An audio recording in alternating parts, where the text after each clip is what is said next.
Bonjour Bertrand Chameroy. Bonjour. Nos amis niçois qui ont pensé à ce qui s'est passé ce week-end. Évidemment. Au-dessus de leur ville. C'est l'heure de votre compte veille, Bertrand, et vous avez fait du tourisme.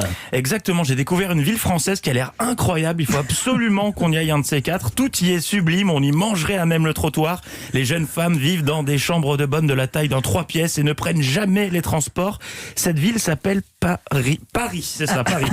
Une somptueuse ville que j'ai connue grâce à Netflix qui a lancé sa nouvelle série Emily in Paris, dans laquelle on suit les aventures d'une jeune américaine mutée dans notre capitale avec bien entendu un béret vissé sur la tête. Bien sûr. Série créée par Darren Star à qui l'on doit Beverly Hills, Melrose Place et Sex and the City qui fantasmaient déjà à New York à l'époque. On pouvait donc s'attendre à quelques stéréotypes concernant Paris et les Français. On n'a pas été déçus. Amélie Poulain à côté, c'est un reportage de 90 minutes enquête. Alors comment les Américains nous imaginent-ils ? Je rêve d'aménager à Paris pour ainsi dire depuis toujours. En plus, les Français aiment les femmes mûres. Prenez leur président, il est jeune, il est sexy, il a épousé sa maîtresse d'école. Voulez-vous Voilà, clicher voilà. avec moi ? Les Français aiment les femmes mûres. La maîtresse d'école, c'était la prof. Mais oui, les Français aiment les femmes mûres, pas certains, les Français, tous. Premier cliché d'une longue liste. Dans la série, évidemment, tous les hommes sont dragueurs, tous les Parisiens ont des relations extra-conjugales, tous les commerçants sont acariâtres, tous les Français ont des noms qui donnent envie d'enfiler un béret et une baguette sous le bras. On croise des Dupont, bien sûr, mais aussi un trentenaire qui s'appelle Gilles Dufour. Et les enfants français, ils s'appellent comment, selon les Américains ?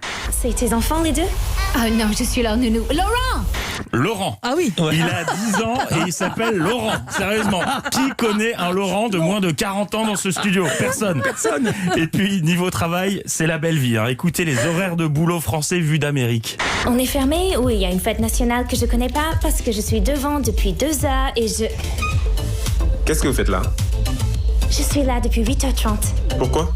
On n'ouvre pas avant 10h30. Ben oui, avant 10h30, personne dans les bureaux, ça se la coule douce. En revanche, pour les pauses déj, il y a du monde. Dans la série, elle dure 3 heures. Oui, 3 heures, car Paris, c'est avant tout la gastronomie. Vous voulez une crème brûlée? Non, ça va. Non, pas pour manger, juste pour... Essayez, c'est extrêmement satisfaisant. Donc là, vous n'avez pas l'image, mais le personnage a sous les yeux un plateau de 12 crèmes brûlées qu'il ne mange pas, mais dont il casse uniquement la croûte. Tout le monde fait ça. Toujours. L'art de vivre à la française, c'est aussi, non, pas le moulin rouge ni le coq au vin, mais la cigarette. Dans Emily in Paris, ça clope à tout va, dans les bureaux, au resto, à la sortie de la salle de sport. Les Français sont des pompiers. Vous voulez avoir un déjeuner? Non, je suis moins de cigarette. Qui n'a jamais déjeuné d'une cigarette Qui ? Une clope forcément accompagnée d'un bon verre de vin, car Paris ne serait pas Paris sans le pinard. Et puis alors, il n'y a pas d'heure pour s'en jeter un derrière la cravate. C'est incroyable, je bois à 11h. C'est du Sancerre, le vin du petit déjeuner. Mais oui, Bien sûr. 11h. nous autres Français, on se pète tous la ruche dès 11h du mat. Et va pose ce cubi de Beaujolais tout de suite, il est que 10h07. Donc, si je résume, les Français, les Parisiens sont des feignasses alcoolo-tabagiques désagréables et libidineux qui vivent dans un parc d'attractions merveilleux. Bon, tout n'est pas faux, mais la série manque un poil de réalisme. Je me suis permis 2-3 ajustements. Je m'appelle Emily Cooper. Après 60 € de trajet en taxi depuis Roissy, j'ai découvert la ville lumière. Paris, son moulin rouge, ses gilets jaunes et ses avenues les plus belles du monde. Bouge ton vélo, connard! Eh oh, c'est une Corona-piste, dégage ta caisse, enfoiré! Ah, Paris et son métropolitain. Et non, mais qu'est-ce que vous faites? Non mais ça va pas! Alerte au frotteur! Messieurs, dames, s'il vous plaît pour la musique.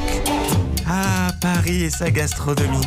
Un café? Et voilà, un café, un croissant, ça vous fera 8,50 €. Non, madame, la carte c'est à partir de 20 €. Emily in Real Paris, prochainement. Ce doublage des Varrocs, magnifique, non ? Ah ouais, c'était incroyable.